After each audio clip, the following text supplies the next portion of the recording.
Shalom Bapak Ibu yang terkasih, kita bersyukur kepada Tuhan.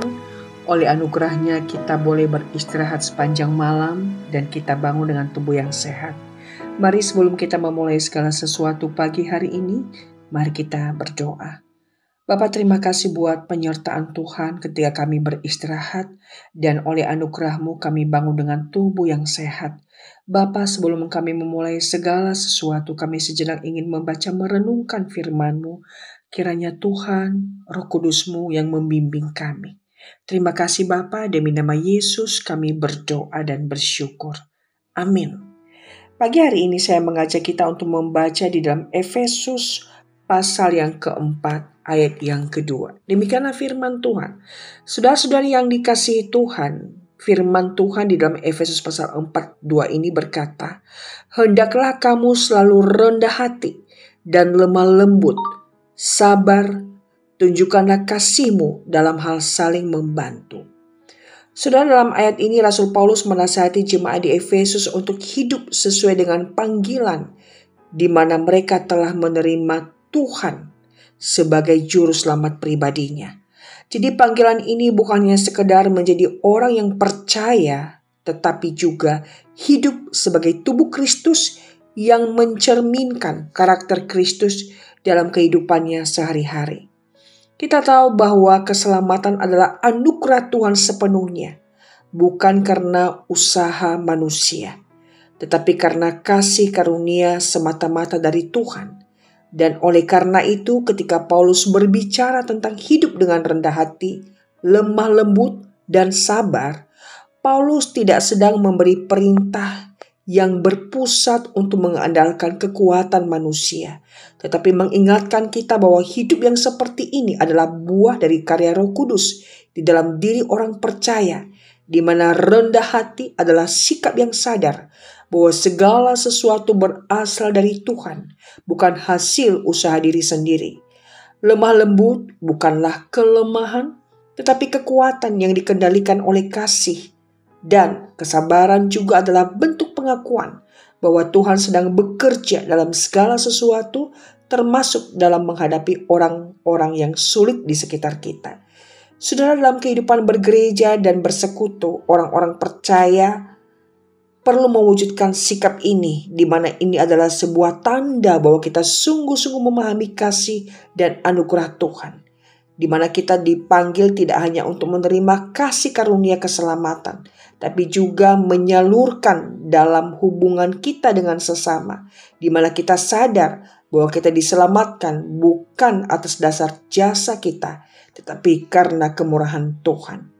Ketika kita memahami hal ini, maka kita tentu belajar bersabar terhadap orang-orang yang ada di sekitar kita, di mana kita perlu lebih lemah lembut seperti Kristus dan belajar untuk menerima dan mengasihi sesama.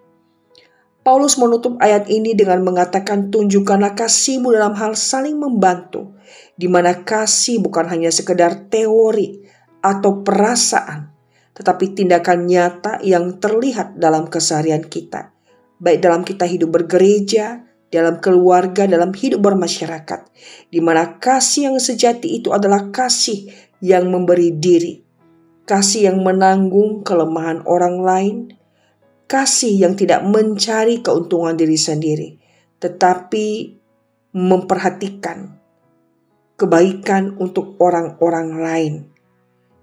Hidup Kristus adalah hidup yang penuh dengan kasih kepada orang-orang yang terabaikan, kepada orang-orang yang tidak layak untuk dikasihi. Dan mari kita bersandar sepenuhnya pada Roh Kudus untuk mewujudkan kasih Tuhan itu. Marilah kita terus berjuang bukan dalam kekuatan kita sendiri, tetapi dalam ketergantungan penuh kepada Tuhan untuk hidup sebagai orang-orang mencerminkan karakter Kristus dalam segala hal. Belajar rendah hati karena kita tahu diselamatkan karena anugerah Tuhan semata. Belajar sabar, lemah lembut. Belajar untuk tetap memancarkan kasih Tuhan sebagai bukti bahwa kita sudah benar-benar mengalami anugerah Tuhan.